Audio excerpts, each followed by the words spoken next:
My name is Caroline Whitfield. I am 41 years old. And at 8:47 on a Saturday evening in October, in front of 112 people wearing gowns and tuxedos in the grand ballroom of the Hartwell Hotel in downtown Nashville, my mother looked at me across a table draped in ivory linen and said, loud enough for the 6 people seated around us to hear, "She's always been better with children than with anything that actually matters." She laughed after she said it. Not a cruel laugh. The comfortable, familiar laugh of someone who believes they are being fond. My father laughed too, a quiet, reflexive sound. The laugh of a man who learned long ago to follow my mother's conversational lead. The woman seated next to him, someone I did not know, a business associate of the evening's sponsor, laughed softly and then looked away. The way people do when they are not entirely sure if something is funny, but do not want to be the only one in the room who isn't smiling. I did not cry. I did not flinch. I did not push my chair back from the table. I picked up my water glass, and I took a slow, quiet sip, and I set it back down on the ivory linen, and I looked at my mother with the expression she had spent 41 years trying to read and never quite managing. What none of them knew, not my mother, not my father, not the 6 people seated at that table, not the 106 other guests filling that ballroom, was that in exactly 43 minutes, the event director was going to walk to that podium at the front of the room, tap the microphone twice to settle the crowd, and introduce me to every single person in that space as the founder and chief executive officer of a technology company with $42.3 million in verified annual revenue. What they didn't know was that I had built it across 7 years, in silence, in the early mornings and the late nights and the long weekends, while they looked right through me. This is that story. My parents are Gerald and Patricia Whitfield. My father is 68 years old and spent 31 years as a regional sales manager for a medical supply distributor based in Memphis before he retired in the spring of 2019. He drove a practical car, coached my brother's Little League teams on Saturday mornings, and kept a very orderly garage. He was not a warm man in the demonstrative sense, but he was consistent, and for many years I mistook consistency for love and did not examine the difference closely enough. My mother is 65. She worked as a dental hygienist for 22 years at a practice on Old Hickory Boulevard, a job she was good at and slightly bored by, and then in 2013, when my younger brother Bryce got his real estate license at 23 years old, she gave her 2 weeks' notice and redirected every resource she had toward him. She answered his phone. She staged his listings. She researched comparable sales. She ironed his shirts on the mornings he had open houses so they would be perfectly pressed. She told every person in our family's social orbit that Bryce was going to be one of the top realtors in Middle Tennessee, and she said it with the absolute, unquestioning certainty of a woman who had decided something and would not be moved from it. She was right. He is one of the top realtors in Middle Tennessee. But that is not the point of this story. The point is that from the moment Bryce passed his licensing exam on his first attempt, at 23 years old on a Thursday afternoon in the spring of 2013, every resource my parents had, emotional, financial, logistical, conversational, quietly migrated toward him. Not dramatically, not in any single moment you could point to and say, there, that was the choice. Gradually, the way a river changes course over years, not overnight. You barely notice it happening until you are standing somewhere dry, wondering when the water moved on and whether it was ever really coming your way at all. I grew up in a 4-bedroom colonial on Sheridan Lane in Brentwood, Tennessee, a suburb where the lawns are manicured to a standard that borders on competitive, where the cars in the driveways are mostly German, and where the conversations at neighborhood backyard parties orbit reliably around investment properties, children's lacrosse schedules, and the correct temperature at which to grill a brisket. We were not a wealthy family in the way the Brentwood stereotype suggests, but we were comfortable. My father's salary was steady. My mother's income supplemented it, without being depended upon. We had what we needed and a measured amount of what we wanted. And for a long time I thought that was the whole picture. My parents were not cruel people. I need to say that clearly because the story becomes dishonest if I let you believe otherwise. They were ordinary people, well-meaning in the distracted, imprecise way most people are well-meaning, who had arrived at some unspoken consensus sometime around my 12th birthday, that I was the steady one, the reliable one, the one who did not need watching because she had always been fine. Bryce, 4 years younger and constitutionally louder about his feelings, was the one who required investment. He had potential that could evaporate, they seemed to believe, if it was not carefully and continuously nurtured. I, apparently, was a plant that watered itself. There were early signs I catalogued and tucked away without examining them too closely at the time. When I was 15, I began babysitting for 3 families on our street and 2 families for my mother's church to earn spending money. Because when I asked my father for the $230 I needed for a school trip to Washington, D.C., he said I should look into earning some of it myself. He said it gently, with the tone of someone teaching a lesson. I earned the money. I went to Washington. 3 months after that, Bryce decided he wanted a new bicycle. The one he wanted cost $410. My mother ordered it from the catalog that same afternoon, while he was still in the room, while I was still in the house watching. I counted that. I always counted. When I was 17, I received my acceptance to the Computer Science Honors Program at Vanderbilt University. Getting in was genuinely competitive. I had worked for 2 solid years to build an application strong enough to make the cut. I came home on a Thursday afternoon in late March and told my parents at dinner. My father said, "That's wonderful, sweetheart," and then immediately turned to Bryce, who was 13, and said, "Tell Mom and Caroline what Coach Reynolds said at practice today." I finished my dinner quietly. I did not bring up Vanderbilt again at the dinner table. Over the following months, I arranged my own student loan paperwork, researched my own housing options, navigated the financial aid process without asking for help, and on a Saturday in late August, I moved myself into my dormitory with a rented van and my friend Delia Chowdhury, who drove 4 hours from Memphis to help me carry boxes because she was the kind of person who showed up when it mattered. When I graduated from Vanderbilt 4 years later with a degree in computer science and a minor in business analytics, my parents took me to a chain restaurant near campus for dinner. They were proud of me in the way people are proud of things that were expected to happen, warmly, genuinely, but without astonishment, the way you are pleased that the sun rises. It was a fine dinner. 2 years later, when Bryce passed his real estate licensing exam on his second attempt, my parents threw him a party at the house on Sheridan Lane, 40 guests. A catering company, balloons, a banner stretched across the garage door that said, "Congratulations, Bryce, future real estate star." My Aunt Lorraine drove down from Clarksville. My mother wore the green dress she saved for special occasions. I sent Bryce a card and a bottle of wine. He texted me a thumbs-up emoji. I want to be fair about my brother. Because fairness is the right discipline even when it is uncomfortable. Bryce Whitfield is not a bad person. He has never been intentionally unkind to me. He has never taken from me directly or gone out of his way to diminish me.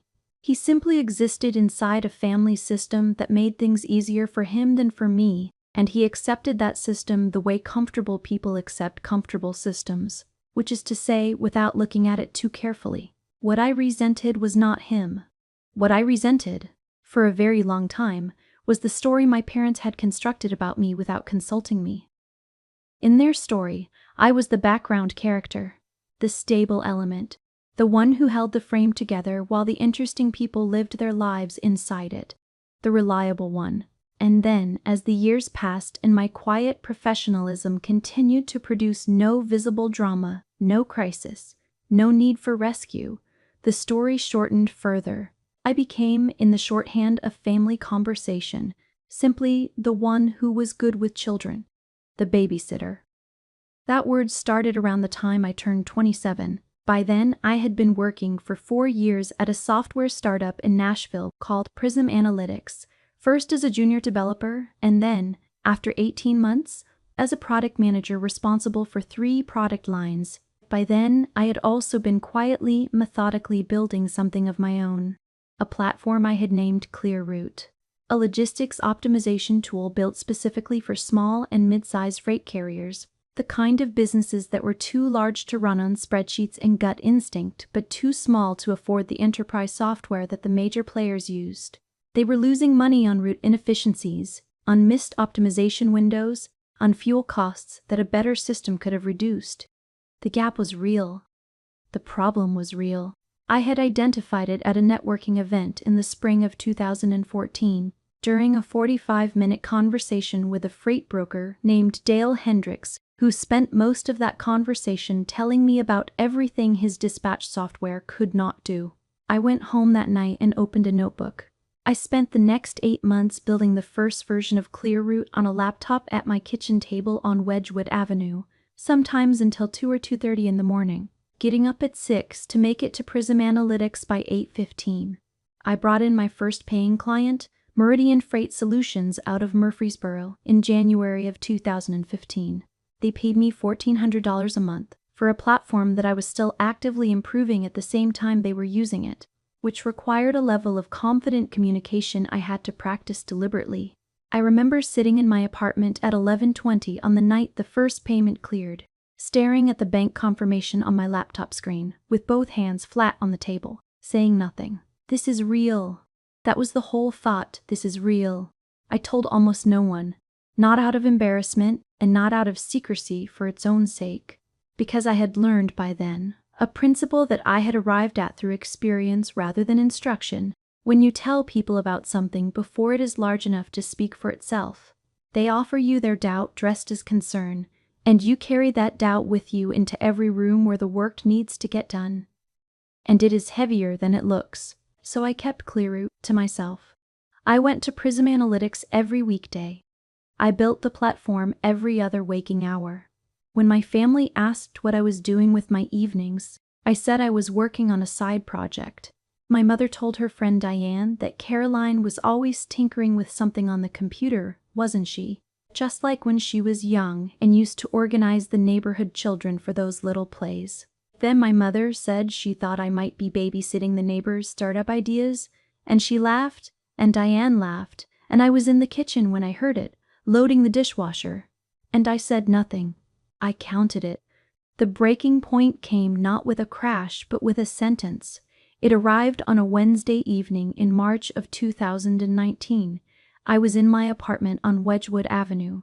My mother called to tell me that Bryce had just closed the largest single transaction of his career. A commercial property in Green Hills worth $4.3 million in the final sale price. She was vibrating with pride. I could feel it through the phone. And I was genuinely glad for him. I told her so.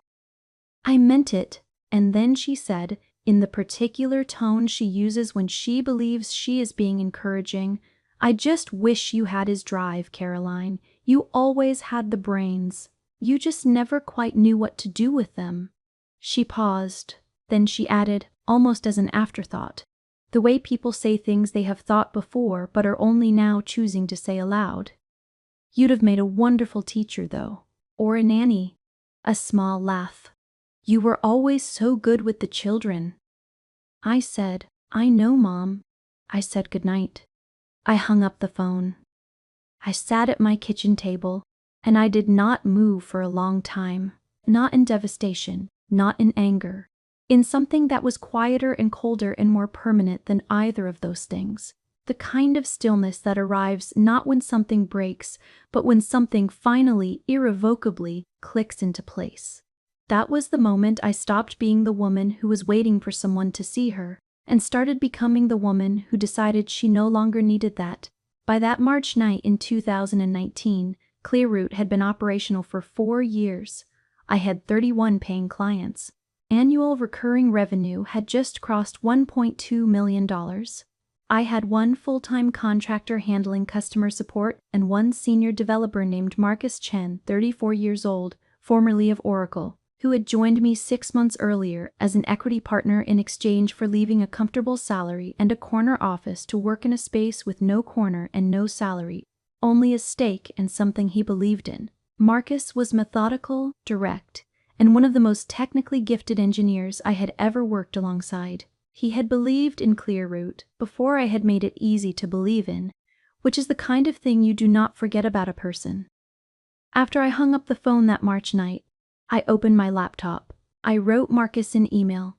The subject line had 3 words, time to accelerate. Then I opened a blank document and I wrote for 4 hours straight. Everything I had been holding back. Every feature we had not yet built because I had not given us the resources or the permission to build it. Every sales conversation I had started and not followed through on because some part of me was still treating Clearroot as a side project, a hobby, a little technology thing. I listed everything, and then at 2 a.m, I closed the laptop, and I went to bed and I slept better than I had in years. 3 weeks later, I gave notice at Prism Analytics. My manager, a man named Derek Fong, who had worked in software for 20 years, looked at me for a long moment when I told him. And then he said, "We should have promoted you sooner." I thanked him for the honesty, for the years, for everything. I cleaned out my desk on a Friday.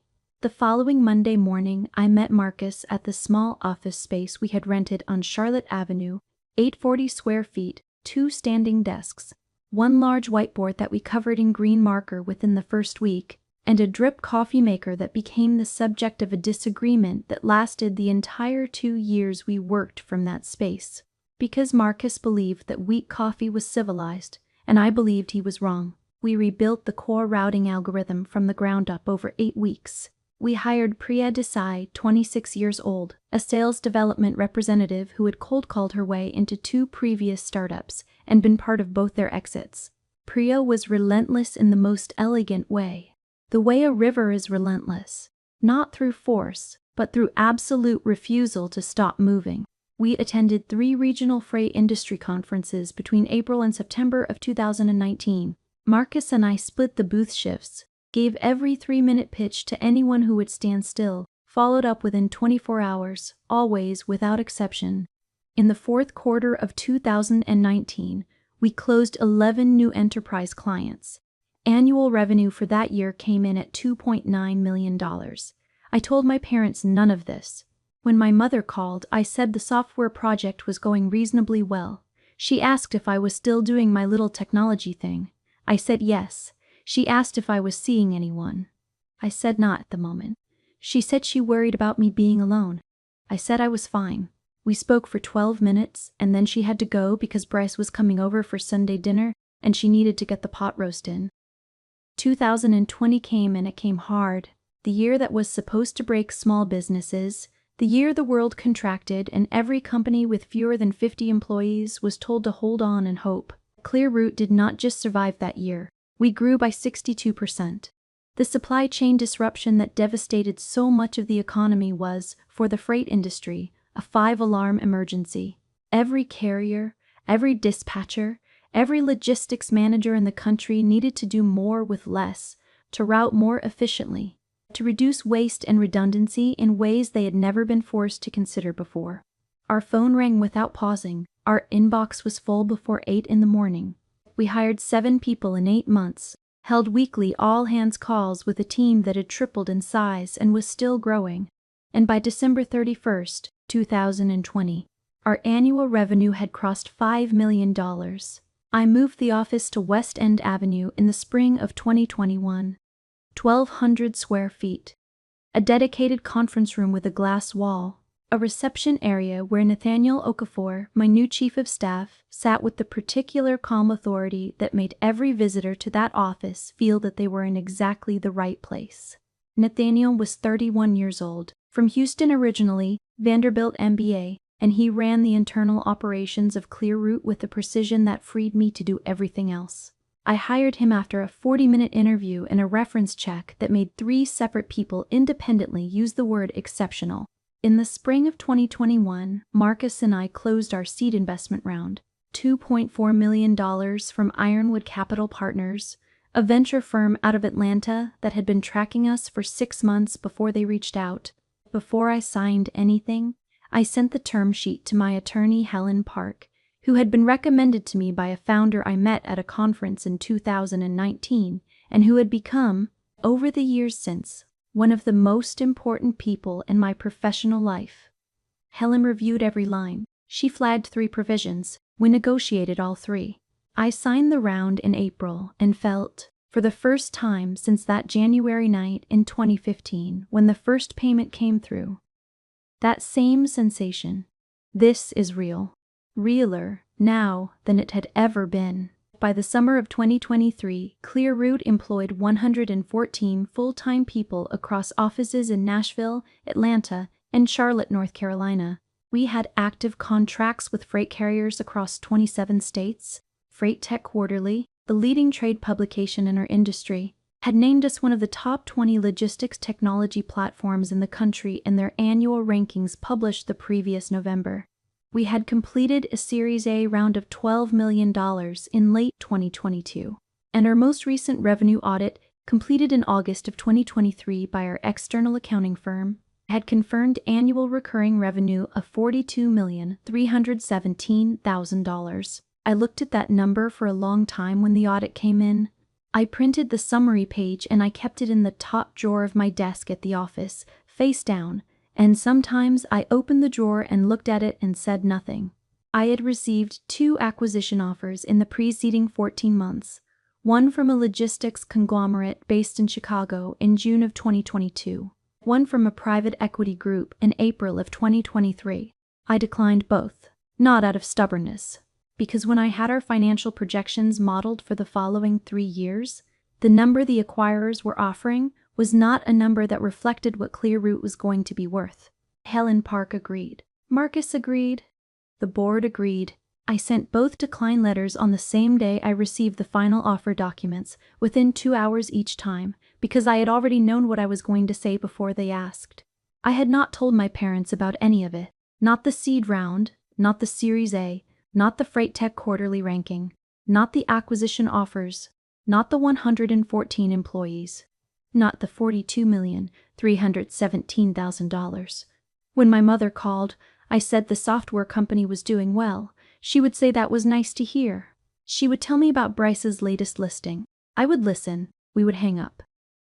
In September of 2023, I received a formal invitation from the Tennessee Women in Business Coalition. They held an annual gala every October, a black tie fundraising dinner at the Hartwell Hotel, and each year they recognize women in leadership across the state in several categories. The invitation was addressed to me personally. They asked whether I would accept the designation of Technology Entrepreneur of the Year and whether I would be willing to be introduced publicly during the event. I held the invitation for 3 days before I responded. Then I accepted. I RSVP'd for a table of 6.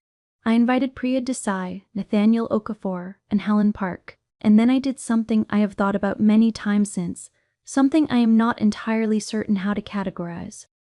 I called my parents and invited them. I told my mother there was a nice dinner at a hotel downtown, a gala for a business organization, and that I had a table and would love for them to come. I told her to wear something nice. I told her my father would want to bring his good suit. I did not tell her what the introduction would contain. My mother said it sounded lovely. She said she hadn't been to a proper gala in ages. My father said a nice dinner sounded like a good evening. I booked 2 seats for them at my table. Then I put the phone down and sat very still for a moment. I was not planning a trap. I want to be honest about that. What I was doing was something quieter. I was deciding that when the story finally told itself out loud, I wanted at least the 2 people who had written the wrong version of it to be in the room. On the evening of October 14, 2023, we arrived at the Hartwell Hotel at 7:15. The ballroom was already filling with guests. Chandeliers, ivory tablecloths, low centerpieces of white and gold flowers. The particular sound of a room full of people in formal wear who are glad to be there. My parents arrived at 7:22. My mother was in a navy gown with a beaded neckline that I thought was genuinely beautiful. My father was in his dark suit with the tie I had given him for his 65th birthday, a deep burgundy silk one that suited him more than he knew. They were pleased. My mother moved through the room with the comfortable assurance of someone who has attended many events and knows how to hold a glass. When the woman at the adjacent table, a marketing executive from Knoxville, named Susan Hendricks, asked what I did, My mother smiled and said, "Oh, she's always been in technology. A little software company she started a while back. She's always been better with computers than with people, honestly." She said it with the warm, familiar affection of someone who believes they are being charming. Susan Hendricks smiled politely and turned to talk to someone else. I did not respond. I picked up my menu. The dinner was served over the course of 90 minutes. The food was good. The conversation at the table was pleasant, the way large event conversation usually is, broad and surface level and easy. My mother talked about Bryce's new office on Franklin Road, the exposed brick, and the espresso machine, and the young associate he had just hired. My father talked about a golf trip he was planning with 2 former colleagues. Priya asked my father thoughtful questions about his sales career, which he appreciated enormously. Nathaniel kept the table moving through topics with the effortless professional hospitality that he brought to every room he entered. Helen Park said very little and observed everything, which is what Helen Park always does. At 8:29, the lights at the front of the room dimmed slightly, and Sandra Yates, the event director of the Tennessee Women in Business Coalition, walked to the podium in a deep red dress, tapped the microphone twice, and waited for the room to settle. She recognized 3 women before me: a hospital administrator who had restructured the financial operations of a regional medical center, a restaurant owner who had grown a single location in East Nashville into a chain of 7 across the state, a nonprofit director who had raised $4.1 million in a single fiscal year for childhood literacy programs. Each introduction was warm and specific, and the room applauded for each with genuine feeling. And then Sandra Yates looked down at her notes and said, "Our final recognition this evening is our Technology Entrepreneur of the Year." I placed my hands flat in my lap. I did not look at my parents. This woman founded her company with a single paying client, a contract worth $1,400 a month, and a laptop at her kitchen table. She did not take a salary for the first 18 months. She did not ask anyone for permission, for money, or for belief. She simply built. Over 8 years, she grew her company into one of the most recognized logistics technology platforms in the Southeast United States. Her company employs 114 people across 3 states. She has declined 2 acquisition offers because she believed her company was worth more than anyone was willing to pay for it. Sandra paused. She was right. Another pause. Her verified annual recurring revenue is $42.3 million. The room took a breath. Please welcome the founder and chief executive officer of Clearroot, Caroline Whitfield. I stood. I buttoned my jacket, the structured navy blazer with the clean lapels that I had bought at a boutique on 12th Avenue 3 weeks earlier. The one I had hung on the back of my office door every day since, and looked at sometimes for no particular reason. I pushed my chair in. I walked to the podium at the pace of someone who is not in a hurry, because I was not in a hurry. I had been walking toward this room for 7 years. A few extra seconds did not concern me. I shook Sandra Yates's hand. I turned to face the room, 112 people in gowns and tuxedos, most of them standing now, all of them looking at me, applauding in the way a room applauds when it has been surprised and delighted in equal measure. I did not look at my table right away. I looked at the room first. I let the applause happen. Then I looked at my table. My mother's hands had stopped moving. She was holding her champagne glass, and she had stopped mid-motion, as if the signal from her brain to her arm had simply not completed. She was looking at me with an expression I had never seen on her face in 41 years. Not pride exactly, though pride was somewhere in it. Something more complicated. Something that looked like the sudden lurching rearrangement of a very long and confidently held story. Her mouth was open slightly. My father was very still in the way people go, still when they need time to reorganize what they understand. Priya was smiling the way she smiles when a pitch closes. Nathaniel had his arms folded across his chest and was nodding in the slow, deliberate rhythm of a man watching something happen exactly as it was always going to happen. Helen Park had opened her notepad and was writing, because Helen Park processes the most significant moments of her life by documenting them. And I found this, in that moment, deeply, privately moving. I spoke for 7 minutes. I thanked the Tennessee Women in Business Coalition for the recognition. I talked about the early days of Clearroute, about Dale Hendricks and his dispatch complaints, about the Meridian Freight client and the first $1,400, about the kitchen table and the long nights, and the year I worked 2 full-time jobs in parallel, without telling anyone who didn't need to know. I talked about Marcus and Priya and Nathaniel and Helen. I did not mention my family. I did not look at my parents while I spoke. When I finished, I thanked the room, and I returned to my table. My mother said nothing for a very long time. The entire room had settled back into conversation. The next part of the evening had begun, and she sat at that table in her navy gown, and she said nothing. Then she reached across the ivory linen and she put her hand over mine. Her hand was trembling slightly, the fine tremor of someone who is holding something in very carefully. She looked at me and her eyes were bright, and she said, quietly enough that only I could hear it, "Caroline, why didn't you tell us?" I looked at her. I let the question sit for a moment. I thought about the phone call in March of 2019. I thought about the banner at Bryce's party. I thought about the Washington, D.C. trip and the bicycle catalog. I thought about every Sunday dinner that ended with Bryce's latest number and my latest nothing. I thought about the word babysitter and the word nanny and the word little placed in front of the word company with such loving, inadvertent precision. I let all of it move through me quietly, the way river water passes over a stone that has been there long enough to become smooth. And then I said, I didn't want to tell the story before the story was ready to tell itself. She nodded. She pressed her hand over mine once more and then let go. My father, across the table, looked at me with something in his face I had not seen before either. He said, "I'm sorry, Caroline. I don't think I understood what you were doing." I said, "I know, Dad," without anger, without performance. I meant it. In the days and weeks that followed October 14th, my parents made several attempts to reorient themselves and their relationship to me. My mother called twice in the first 4 days. She cried on both calls, gently and without drama, the kind of crying that is not about seeking comfort, but about processing something that has finally arrived after a long journey. She said they had always believed in me, always, even when they had not shown it well. She said she was proud in a way she did not quite have words for. I told her I knew. I told her I was glad she had been there. Both of those things were true. My father sent an email 3 days after the gala.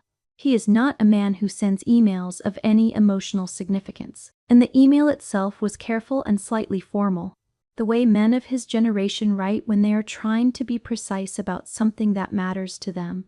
He said he had been thinking about what Sandra Yates had said about the acquisition offers.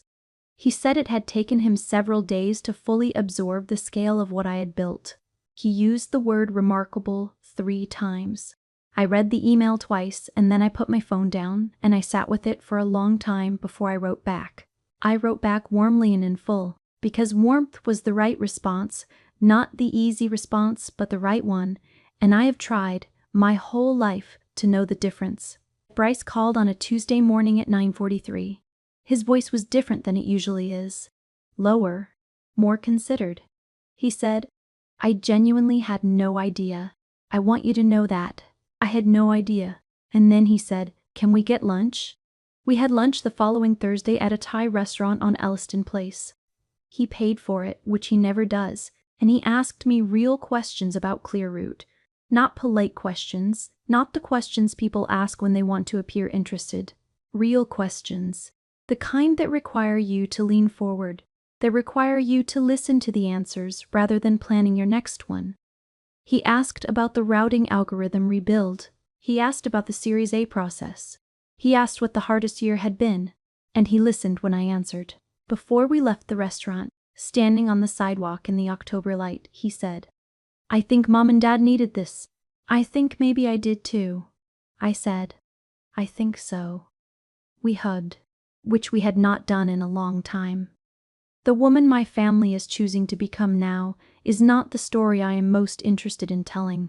The story I am most interested in is the one that happened in the years before October 14th. The years on Charlotte Avenue with the whiteboard and the weak coffee and the growing client list that no one outside of that small room knew anything about. The years on Wedgwood Avenue with the laptop and the late nights and the first $1,400. The years of answering, "How is the software thing going?" with "It's going well," and then going back to work. I have thought many times about why I kept Clearroot to myself for as long as I did. The simplest answer is the one I have already given you. I did not want to carry anyone else's doubt into the rooms where the work had to be done. But there is a deeper answer beneath that one, and it is this. I did not build Clearroot to change my parents' minds about me. I did not build it to prove something to the people who had underestimated me, or dismissed me, or filed me under the category of good with children. I built it because the problem was real, and the work was real, and the solution was possible, and I believed in it. Changing their minds was a consequence of that. It was never the goal. And the distance between consequence and goal, between building something to prove a point and building something because it is worth building, is the most important distance I know. There is a version of this story in which the Gala is a trap, in which I am a woman who spent 7 years laying a careful and elegant snare for 2 people who hurt her, and who sprang it in a room full of witnesses with choreographed satisfaction. I have examined that version with honesty. I do not think it is the true one. I invited my parents because I wanted, at least once, for the people who had been writing the wrong story about me to be in the room when the right story was told out loud, in full, in front of everyone, by someone who had no reason to minimize it, not for revenge, for completion, for the ending the story had always deserved. The loudest comebacks are built in silence. I know this now. Not as a phrase, but as an architecture. Silence is not absence. Silence is not giving up. Silence is the condition under which the most durable things get built. The things that cannot be argued with. The things that speak for themselves in rooms full of people in gowns and tuxedos, in front of microphones, in the language of $42.3 million and 114 people who chose to show up every day because they believed in something real. If you are watching this and you are the person in your family who holds everything together while someone else gets the party, if you are the one who is called reliable when what they really mean is invisible, if you are the one whose plans are received with a polite nod while someone else's plans receive catering and a banner, I want to say something to you directly and without softening it. You do not need their belief in order to build something real. You never did. The work does not require their attention. The work does not care whether the people who should have shown up for you actually did. The work only asks one question, and it asks it every single day. Are you here? Show up for it. Build in the mornings before anyone is awake. Build in the evenings after everyone has stopped asking. Build in the silence they leave behind when they walk out of the room. The room you eventually walk into will be more powerful for everything they missed. What I know at 41 years old, standing in the light of everything I built and everything I chose not to say, is that dignity is not given. It is constructed, slowly, specifically, in the exact same way you construct anything that is meant to last. With patience, with precision, with the knowledge that the story will tell itself when it is ready, and that the only thing you have to do in the meantime is not stop building. The loudest comebacks are built in silence. That is what I know. That is what I lived. Has someone in your life ever underestimated you in a way that became the very fuel you needed to build something they couldn't imagine? I want to hear your story in the comments. I read every single one. I will see you there. To every single person who watched until the very end of this story, thank you. Genuinely and completely, thank you. This channel was built on the belief that the women who were dismissed the most quietly deserve the loudest telling. Every time you watch, every time you share, every time you drop a comment or subscribe or tell a friend, you are part of that belief. If this story found you at the right moment, please send it to one woman in your life who is building something right now that the world has not yet seen. She needs to know she is not alone in the silence. She needs to know the story is coming. Subscribe to Revenge Chronicles if you haven't already, and hit the notification bell so you never miss a new episode. New stories go live every single day, crafted with the same care and intention as this one. We are grateful for every one of you who keeps showing up. The next story is already waiting. We will see you there.